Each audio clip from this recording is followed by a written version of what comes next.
my focus is adolescent diabetes.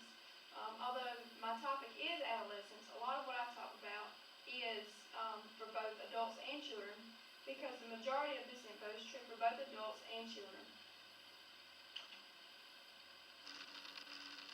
I want to begin by telling a story.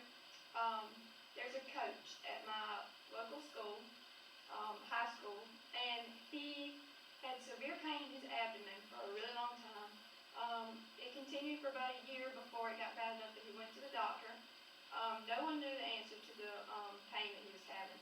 And eventually, after a lot of doctors looked at it, they come up with the decision that he had pancreatitis. And that was back in July. And since then, he has gone in and out of surgery for multiple times a week. The infection got so bad they couldn't see his kidneys or any of his organs. His kidneys quit working, and he was put on dialysis for a while. He was sedated also because of all the pain, and he had tubes in his throat and stomach. They told him if he ever did leave the hospital that he would have to be on enzymes and insulin for the rest of his life. As far as anyone knows, he was never a diabetic, but now he would probably become one because he would have to live on enzymes and insulin. So just as in that case, diabetes can affect anyone at any age. That coach was in his 20s, so he was rather young. Kids should really be aware because their parents could get the disease, their grandparents, their friends, and they could even get it as well, and they should know the information and knowledge so that if it ever did affect them or anyone they know, then they would be able to help and take care of the situation, as well as prevent it for themselves later on in their lives. So first of all, we want to know, what is diabetes? The CDC defines diabetes as a condition where our body does not process the food that we eat into energy just right. It affects the pancreas, and the pancreas is the part of the body that produces insulin. The insulin is a hormone which helps the body control its blood sugar levels. Type 1, there's two types of diabetes. The first type of diabetes is usually an autoimmune disease. It cannot be prevented. And the CDC states it is normally genetics. It passes down in your family line. Type 2 diabetes, from Health Day, Rainberg, he says that it's normally related to lifestyle factors and can be prevented. Recent studies, type 2 is normally in adults, but rising in adolescents along with obesity rates. They're going hand in hand, and the more obesity rates are going up, the same thing is happening with diabetes. So we really need to prevent both of them at the same time. Some of the symptoms include extreme thirst, sudden unexplained weight loss due to dehydration, nausea, vomiting, stomach pains, and sometimes you get real shaky when your blood sugar is low, and that could be the reason you're shaky, because your sugar is low. And here's some other side effects of it. But a lot of these side effects are similar for a lot of other diseases. There can be, they're common symptoms for everything. And that's why you should really get your, watch your blood sugar, and your doctor should help you prescribe what's best, and if you do have diabetes or prediabetes. Just as I said, taking care of yourself can prevent health problems. You should always take good care of yourself. But if you have diabetes, you should take extra good care of yourself so that it can prevent other issues, and it could help prevent future problems such as heart disease, circulatory problems, vision loss, and amputation of legs and feet. And that all came from the National Institute of Diabetes, Digestive, and Kidney Disease. Some statistics on this.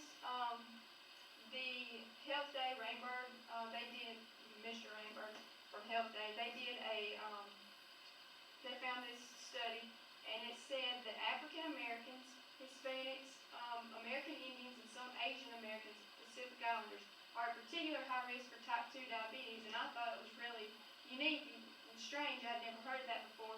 And in a study of 2,606 adolescents ranging from ages 12 to 19, 5% of those kids, if they were white, had diabetes without diagnosis. 50% were African Americans without diagnosis, and 40% were Hispanics. And diabetes is most common in boys, and almost 20% of the group that they did this study on had pre-diabetes that when they got older, they would develop diabetes fully if they didn't fix what they were in, the situations they were in then. So now we're going to talk about medication and prevention. A few of the medications they have right now, diet and exercise is the one that I found from the CDC. They say that it's the best one. You should always watch your diet and exercise. There is oral medication and insulin shots that doctors must prescribe to you if you are diabetic. And you can always get a home blood glucose testing. You can get it's a little machine, you can get it at your, probably a local drugstore or something like that. And you just prick your finger and get your blood, and that it tells you your blood sugar. And you should always keep up with that and regulate it so you know what's normal for you and what you need to start looking into as signs of diabetes. Some of the prevention, like I said, diet and exercise, always the best thing. Both diet and exercise can help prevent and control blood sugar and prevent and delay long-term problems. 60 minutes a day of physical activity, it can prevent diabetes. And parents, you should always keep TV and computer time limited to just 2 hours a day or less. Less is better, but 2 hours at a max. And like I said, home glucose testing is always best to keep up with your regulation and know what's normal for you. Research is being done right now to dispose of this disease, but as of now, there is no cure for diabetes. Only treatments like insulin and oral meds and healthy lifestyle changes that we all need to take in. So as an overview, diabetes can affect both children and adults. There are two types of diabetes. Type 1 is normally in someone's genetics, and it's treatable but not preventable. And type 2 is normally from lifestyle choices. It's treatable and preventable. And if you're young, if you catch it early enough, you can prevent it. Medicines, there are oral and injection medications for it. And prevention is healthy eating habits and exercise. So like I said, no matter what age or how old you are, diabetes can still affect you personally or someone you know. And to go back on the coach that I told you the story about before, he actually came home yesterday, and he still can't do much. He's not completely well yet. He's working on it though. And they felt that if he came home, it would make him feel better and lift his spirits a little more. And he is doing a lot better. His kidneys went back to working. He is being able to use his kidneys. But he does have scheduled to take out his gallbladder. He will have that removed. He doesn't have his pancreas. But he's at home, so that's the best we can ask for.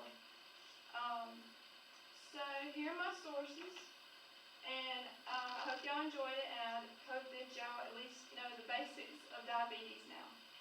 Thank you.